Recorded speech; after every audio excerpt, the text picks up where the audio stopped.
Okay, baiklah. Hari ni nak pergi IKEA. Nak beli sofa. Okay, rasanya kita akan pergi naik Grab je lah. Okay. Okay, saya rasa Grab pun dah sampai. Itu dia, Grab dah sampai pun.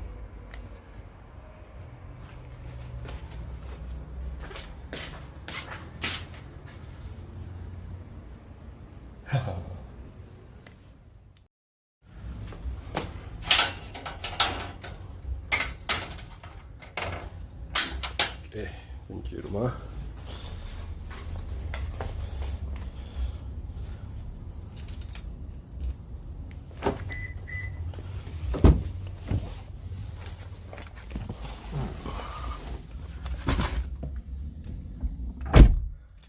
Okay, inilah dia, Grab pandu sendiri. Okay, macam ni lah dekat Saujana petang-petang ni. Macam nak hujan je. Apa, naik kereta tak basah. Harap-harap sampai sana tak hujan sampai petang. Nanti lori tu boleh hantar terus lah ke rumah.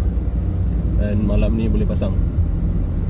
Ya, sebenarnya saya nak pergi IKEA Damansara tu, saya nak pergi ke IKEA dan ke Ikano. Ikano saya nak pergi Harvey Norman, nak cari-cari sound bar untuk bira saya. Dia nak set up dekat set TV dia. Tak nak dah pakai hi-fi yang dah bergurun tu. Sebelum dia pakai hi-fi tu, jadi benda tu gedabak besar. Orang tengok pun old school. Jadi macam dah tak kena dengan zaman lah. Jadi dia nak tukar pakai soundbar. Saya suruh dia pakai home theater, tapi dia tak nak lah, leceh sebab banyak sangat komponen. Dia nak pakai yang ringkas je.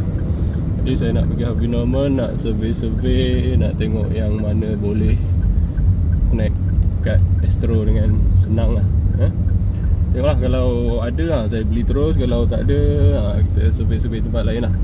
Tapi yang sofa 2 seater tu memang nak kena beli lah. Bini saya dah suruh beli. Lagipun duit dia, bukan duit saya.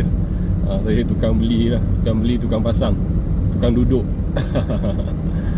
Harap adalah stok warna yang saya nak beli tu. Okay, stay tune guys. Saya dah check stok. Stok ada kat rak 27. Okay, kita terus ke rak 27. Tak perlu nak pusing satu IKEA.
Wah, besarnya.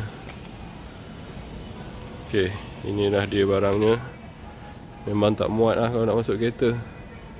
Sebab tu kita kena gunakan khidmat penghantaran. Okay, saya nak loading atas troli ni, boleh ke tak? Kita nak cari sarung dia.